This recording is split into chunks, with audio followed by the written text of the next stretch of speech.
Hello guys, welcome to another video. Like always, this story doesn't belong to me and the link to the original post will be in the description. That being said, let's get into the video. What if Minato had adopted Obito or a better route?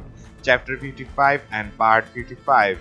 Orochimaru looked around the stadium filled to the brim with people. Or if all of them were afflicted by the genjutsu, the death toll would be enormous. The dirty snake couldn't help but smile at the thought of that. All he had to do was play Kazekage for just a little while longer and he would completely destroy the leaf. Obito, who was sitting next to him, struggled to keep his anger from getting the best of him. The trader next to him not only tried to blackmail Sasuke but used his son as a pawn and threatened to kill him. As much as he would like to skin him alive right now, he would wait until Jiraiya had the seal of his son. Speaking of which, Obito could feel something slimy on his shoulder. He figured it must have been one of Jiraiya's toad, which was confirmed when it whispered in his ear, "Lord Jiraiya has started the process. I will alert you as soon as he is finished. He is sending the third and Lady Tsunade nearby for when you take on Orochimaru as well." Obito just gave a small nod and the toad hopped away. It wouldn't be long before Orochimaru would finally get what's been coming to him for quite some time now. Kakashi squirmed impatiently as Jiraiya started to look him over, searching for the seal Orochimaru had placed on him. This was really starting to irritate him. "Uncle Jiraiya, why wouldn't you just let Kakashi go out and fight? What are you even looking for anyways?"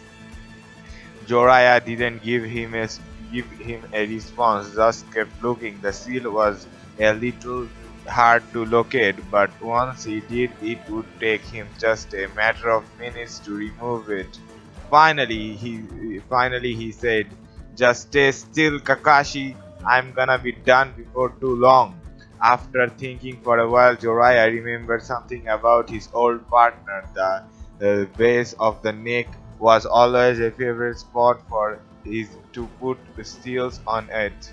He checked Kakashi's neck and sure enough there was a seal. He put his hand over it and told Kakashi, just warning you, this is gonna sting quite a bit." Kakashi didn't like the sound of that. "What do you mean it's gonna sting? What are you going to do to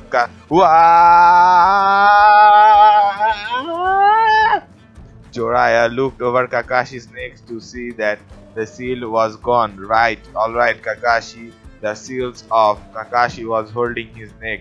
"What seal? What the hell did you do to Kakashi?" Jiraiya gave him a short vision. Shortened version. Orochimaru put a seal on your neck so he could blackmail Sasuke and I just took it off so that your dad could go and attack him. That gave Kakashi more questions than answer. He was about to ask Jiraiya another question, but Jiraiya stopped him. "Look, I have got to send a toad to your dad and tell him we are done, and then I will go. I have gotta go help prepare for the battle. You just go meet up with your friends and help evacuate the villagers out of the arena." Kakashi could see whatever this was, it was serious. He ran off to go and tell his friends something big was about to go down. Obito's skin just kept crawling more and more as he forced to sit next to Orochimaru. He wasn't sure how much longer he would wait for that damn toad.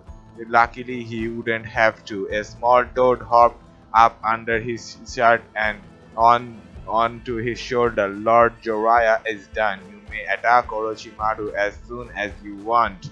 Obito started to smile ear to ear and sent the toad away.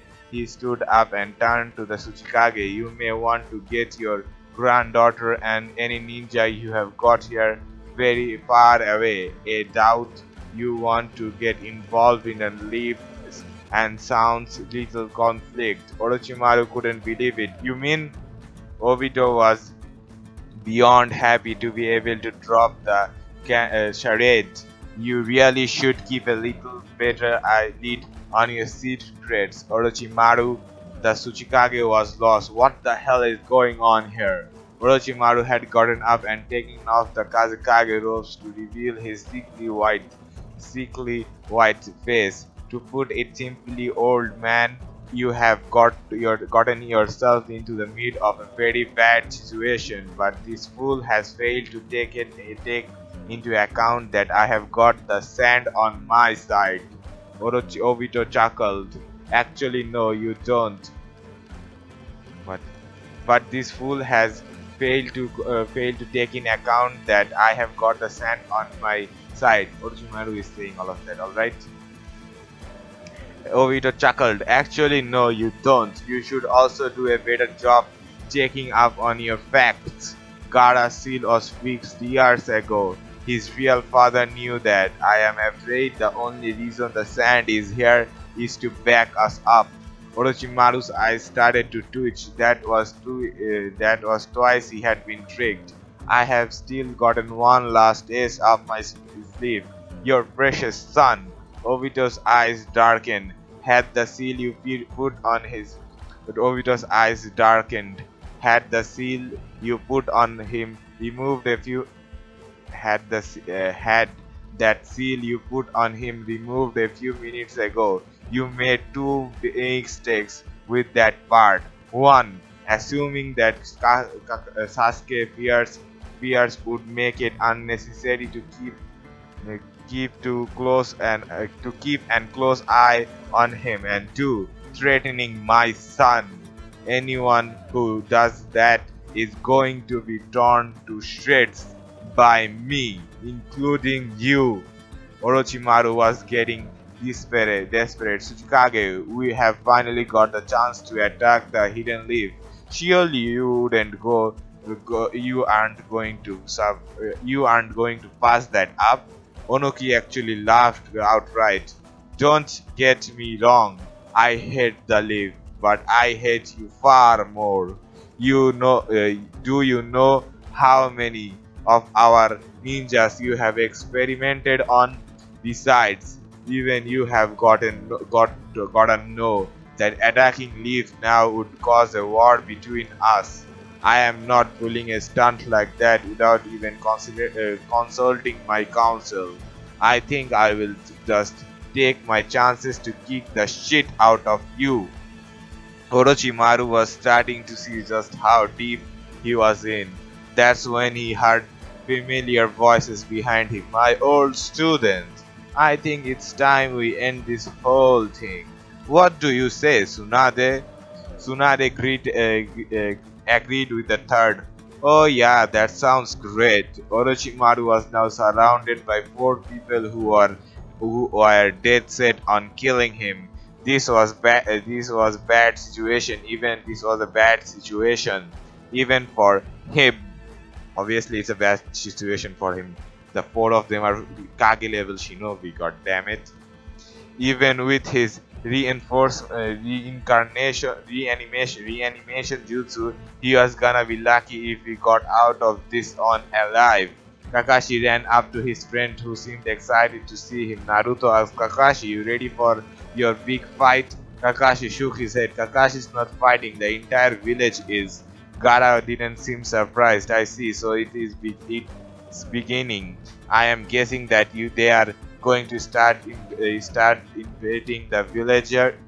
They are going to start evacuating the villagers. Kakashi informed them that Gaara was half right. Actually, that's our job. Can someone get everybody's attention for Kakashi? Naruto cut in. Hold on. What are you talking about? Kakashi was slightly wondering how many people would say that before the day was out.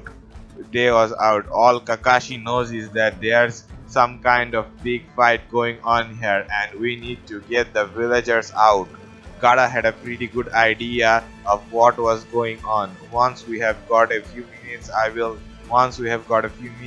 tell you guys all about it. Naruto wanted to know more right now, but knew he needed to get these people out of here right now too. He was pretty sure he had a way to get that ball rolling. I have got something that will get these people's attention for sure. Kakashi sounded excited. Right, alright. What ya got for Kakashi? Alright. What ya got for Kakashi? Naruto made his hand seals and slammed his hand on the ground. A large toad appeared that was barely able to fit on the balcony. It had the symbol of alert on his back. Mr. Namikaze, what can I do for you? Naruto told him, I need you to get these people's attention. Think you can handle that for us? The toad rolled his eyes. Please give me more challenge at least. Please give me something challenging at least. The toad throat started to expand and let loose the loudest croak they had ever heard. Once everyone in the stand had turned to look at them, Kakashi yelled, I am afraid the rest of the Chunin exams wouldn't be continuing. If you would please follow Kakashi and his friends, we need to evacuate you from the stadium. Everyone seemed very confused but figured the Hokage's son would know what he was talking about. All of them stood up and started coming down to where the Genins were. Everything just seems like one big mess right now.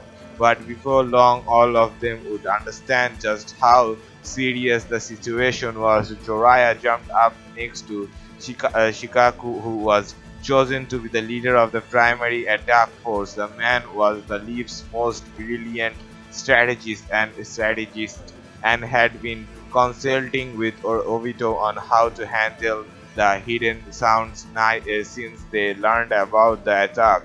Shukaku didn't seem too nervous about it when Jiraiya jumped up. Hey Jiraiya, how do your son do? Hey Jiraiya, how do your son do? Jiraiya thought back to the fight and told him, he did pretty damn good, but how did my Hey Jiraiya, how did my son do? Jiraiya thought back to the fight and told him, he did pretty damn good, but forfeited in the end. Shukaku chuckled, that's my boy, just as smart as me and equally as lazy. Jiraiya never could figure out the Naras. I think he actually might be even smarter and even lazier actually. I think he actually might be even smarter and even lazier actually. Shikaku looked out at the Leaf's army. Maybe you are here. You are right. So maybe you are here. So that means that it's time for the fight to start. Jiraiya nodded. Yeah, the shit has officially hit the fan. I have got to go help the others with Orochimaru, so you can handle yourself here, can't you? Shukaku didn't understand why he was asking. Of course I can. We discussed all of this office a week ago. You'd alert me when the battle started and head off to help with Orochimaru. Jiraiya's eyes twitched at his scarminess. I was just asking. Good luck. Shukaku jumped up to inform his force. Thank you. You too. The sound ninjas sat patiently as they waited for Kabuto to arrive. They had been told to meet Kabuto here over a month ago when the plan was first devised, but he was now 20 minutes late. He would better here soon or they would have to start without him. One of them growled, what the hell?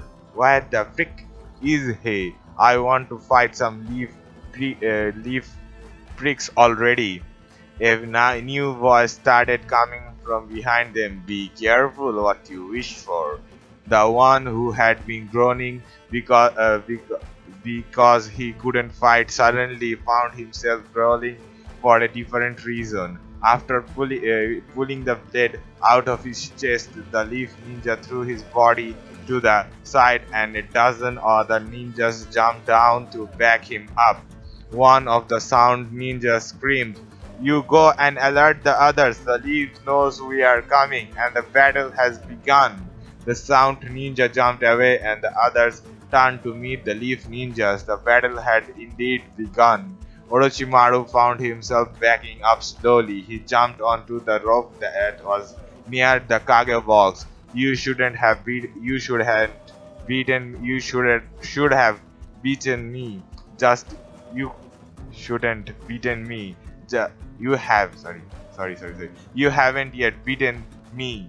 Just yet. I have still got one more ace up my sleeve. The others jumped onto the roof as well, and before long the Toad Sage had jumped up to join them. Hey guys, didn't start the party.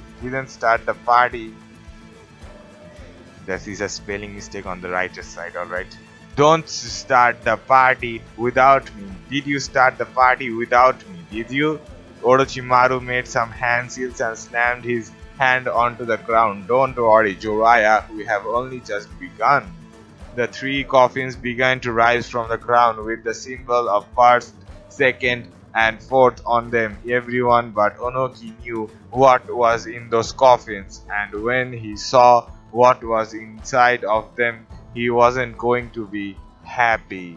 But that's all for part 55 and chapter 55 of A Better Route. If you want to be notified for other parts and other fanfiction reading, then the best way is by subscribing.